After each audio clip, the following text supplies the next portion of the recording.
আমি সজল ঘোষের কাছে আসবো। শুরু থেকে আমরা দেখছিলাম যে একটা টান টান কোথাও লড়াই চলছে। আমরা বলছিলাম যে মেরুদণ্ড বিক্রি নিয়ে, আমি নিজে বলেছি, এই শোতে বসে একাধিকবার বলেছি। মাসকট স্পিন কন্ট্রোল ল্যাবের পরীক্ষায় এটি প্রমাণিত। কেয়াসেট আলোপেক্স পেন্টা অ্যাক্টিভ নতুন চুল গজাতে সাহায্য করে, চুল পড়া বন্ধ করে। কেয়াসেট আলোপেক্স পেন্টা অ্যাক্টিভ 10 হেয়ার ফল প্রবলেমের একমাত্র সলিউশন। কিন্তু আমি দেখলাম যে লাইভ স্ট্রিমিং হবে না, জুনিয়র চিকিৎসকদের একাংশ মেনে নিলেন। আমি একাংশই বলছি কারণ অনেকে তার বিপক্ষেও ছিলেন। ভিডিও রেকর্ডিং হবে না, জুনিয়র চিকিৎসকদের একাংশ মেনে নিলেন। তারপর দেখলাম যে পরিবর্তন যেগুলোতে বলা হয়েছিল পদত্যাগের দাবি তাদের কাছে ছিল, আমরা দেখলাম সেক্ষেত্রে ট্রান্সফার্ড হয়ে গেল এবং সেই MOM minutes of meeting MOM এ সেখানে স্পষ্ট ভাষায় ইংরেজিতে লেখা ট্রান্সফার্ডের অর্ডার দেওয়া হয়েছে। তার নিচে যারা মিটিংয়ে গিয়েছিলেন তারা প্রত্যেকে সই করলেন। অথচ পরের দিন যখন প্রতিক্রিয়া চাইতে গেলাম তখন তারা বলছেন যে আমরা প্রতারিত। স্পষ্ট হয়নি সেদিন কেউ, কিন্তু আজ দেখতে পাওয়া যাচ্ছে, একদম দেবাশিস দার কথা সূত্র ধরে বলি, যে শুধুমাত্র সল্টলেকের মানুষজন নন, দূর দূরান্ত থেকে 8 থেকে 80 বয়স্ক বৃদ্ধা ঠাকুমা থেকে শুরু করে যারা কোনোদিনও রাজনীতির ময়দানে আসেনি, যারা কখনো পা রাখেননি, আমরা দিনের পর দিন দেখেছি রিপাবলিক বাংলা সকাল বিকেল রাত এক করে আন্দোলনের পাশে যে ছবি তুলে ধরেছে, সেখান থেকে আমরা শুনতে পাচ্ছি যে এখন বিষয় চলে যাচ্ছে কলেজ নির্বাচন পর্যন্ত, থ্রেড কালচার পর্যন্ত। আপনার কি মনে হচ্ছে কোথাও কোন বা কারোর ইন্ধনে বা হয়তো কারোর অন্যরকম পরিকল্পনা বা নিজেদের ক্ষেত্রে একটা সিদ্ধান্তহীনতা, হয়তো তারা বুঝতে পারছেন না এই সময় ঠিক কোন দাবিতে অনড় থাকা উচিত, কোন দাবিতে নয়, সেই জায়গা থেকে মনে হচ্ছে কোথাও যে আন্দোলন অন্তত জুনিয়র চিকিৎসকদের আন্দোলন গতিহারা হচ্ছে? প্রথম বলি আমি স্বর্ণালী, সেটা হচ্ছে যে তুমি বলছিলে যখন যে সবাই সই করলেন মিনিটসে, না সবাই সই করেননি, যারা মিটিংয়ে ছিলেন একজন সই করেননি সম্ভবত, তার নাম মমতা বন্দ্যোপাধ্যায়। আপনারা যত সিট দেখেছেন সেখানে মমতা বন্দ্যোপাধ্যায়ের কোথাও সিগনেচার নেই। আমি আপনাদেরকে বলি যে হ্যাঁ, আন্দোলন যেখান থেকে শুরু হয়েছিল আজকে আন্দোলন সেখানে নেই। এই যে লাখো লাখো মানুষ আজকে ডাক্তারদের পাশে এসে দাঁড়িয়েছিলেন, সেটা শুধুমাত্র অতীত অভয়ার জন্য নয়, ভবিষ্যতের অভয়াদের কথা মাথায় রেখে তারা নেমেছিলেন। প্রত্যেকটা মানুষ বলেছিলেন আমারও একটা মেয়ে আছে, প্রত্যেকটা মানুষ তার স্বার্থে নেমেছিলেন। এটা শুধু ডাক্তার বাবুরা যদি মনে করেন যে যতটা পেরেছি ততটা তাদের জন্য পেরেছি, তাহলে তারা ভুল। তারা লড়েছেন, তারা মুখ ছিলেন, কিন্তু মুখের পেছনে ছিল অগণিত মানুষ। সেই শক্তিটাই আজকে সরকারকে খানিকটা পিছু হটতে বাধ্য করেছে। আমি আপনাদের কাছে প্রশ্ন করি, আমি আপনাদের কাছে জানতে চাই, আজকে সেই সাবজেক্টের মধ্যে নেই, এখন শুধু সাবজেক্টটা মেডিকেল কলেজ ওরিয়েন্টেড হয়ে গিয়েছে।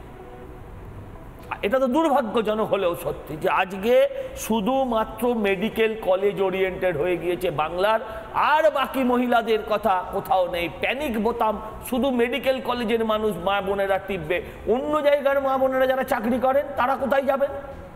শুধু তো এমন নয় যে মহিলারা শুধু হসপিটালে চাকরি করেন, শুধু নির্যাতিত মহিলারা শুধু হসপিটালে থাকেন এমন নয়। বাংলার প্রত্যেকটি ঘরের মেয়ে তারা আজকে নিরাপত্তার অভাব বোধ করছে, তারা সিসিটিভি চাইছেন। আমি বলি সিসিটিভিটা কি? সিসিটিভি হচ্ছে আইডেন্টিফাই করে অপরাধীকে, সিসিটিভি কখনো অপরাধকে বন্ধ করে না। থ্রেট কালচারটা কি? কাল সকাল থেকেই বুঝবেন আপনি থ্রেট কালচার আর নেই। কালচার মানেই দীর্ঘদিনের একটা ক্রমান্বয়ের অভ্যেস। সেটা কাল সকালে আপনি কি করে প্রমাণ করবেন যে সে থ্রেট কালচারটা নেই? আমি প্রশ্ন করতে চাই যে এই যে থ্রেটের কথা বলছে, থ্রেট কি আপনারা সাংবাদিকরা খান না? আপনাদের সাংবাদিকদের ভয় দেখানো হয় না? থ্রেট কালচার আজ প্রত্যেকটা, শুধু মেডিকেল কলেজের নয়, বাংলার প্রত্যেকটা কলেজের ভেতরে থ্রেট কালচার রয়ে গেছে।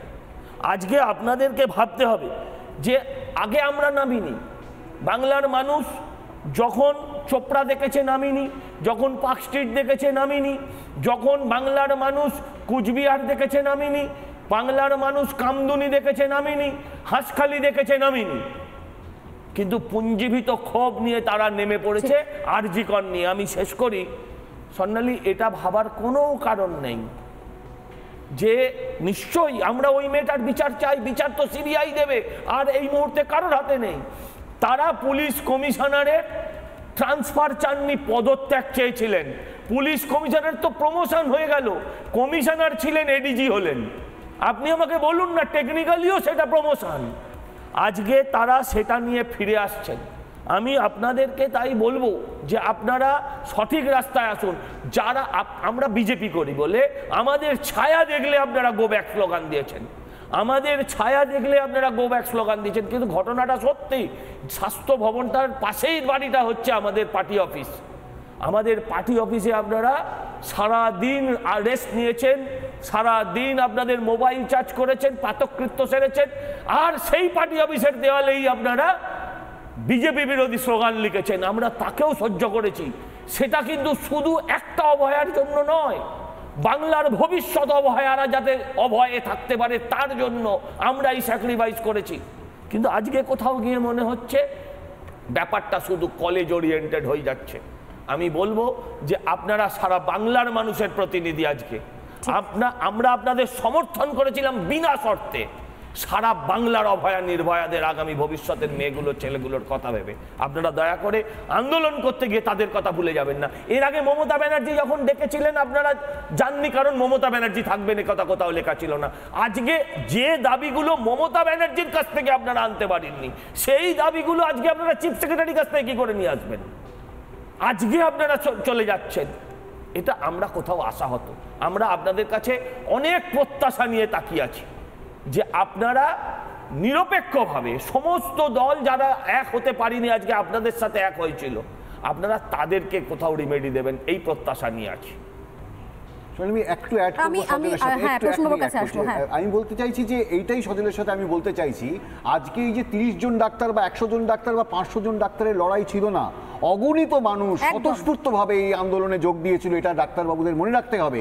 এবং তারা কিন্তু চেয়েছিল, এই যেটা সজল বলছে, কোনো রাজনীতির ঊর্ধ্বে উঠে আমি বলছি যে একটা অভয় আর যেন কোনো তিলোত্তমার ঘটনা না ঘটে, ওই সিস্টেমটা আমাদের চেঞ্জ করতে হবে। এবং আমরা আজও ওই জায়গায় স্ট্রিক্ট হয়ে আছি। কে বিজেপি করছে, কে কংগ্রেস করছে, কে সিপিএম করছে, ইট ইজ ইমমেটেরিয়াল। আমাদের সমাজটা যে অবস্থা হয়েছে ওই জায়গাটা শোধাতে হবে। সেই জন্য আজও কিন্তু মানুষ দাঁড়িয়ে আছে। আমরা চাইবো যে ডাক্তাররা যে ব্যাটনটা যে ডাক্তারবাবুরা নিয়েছিলেন, সেই ব্যাটনটা যদি ওনারা এখনো ধরে থাকুন, এবং আমরা যেটা সাধারণ মানুষ স্বতঃস্ফূর্তভাবে যেটা চাইছি সেই জায়গাতে ওনারা লড়াইটা রাখুন। একদমই তাই। মানে গোটা রাজ্য জুড়ে দেবাশিসদা সেই সময়তে আন্দোলন হচ্ছে এবং এখনো হচ্ছে অনেক জায়গাতে। কিন্তু যখন মনে হচ্ছিল যে এই কয়েকজন তাদের সমস্ত বাংলার মানুষের, সমস্ত বাংলার বাবা মায়ের দুশ্চিন্তার হয়ে প্রতিনিধিত্ব করতে পারবেন, তখন নিঃশর্তে সবাই সাপোর্ট করেছেন।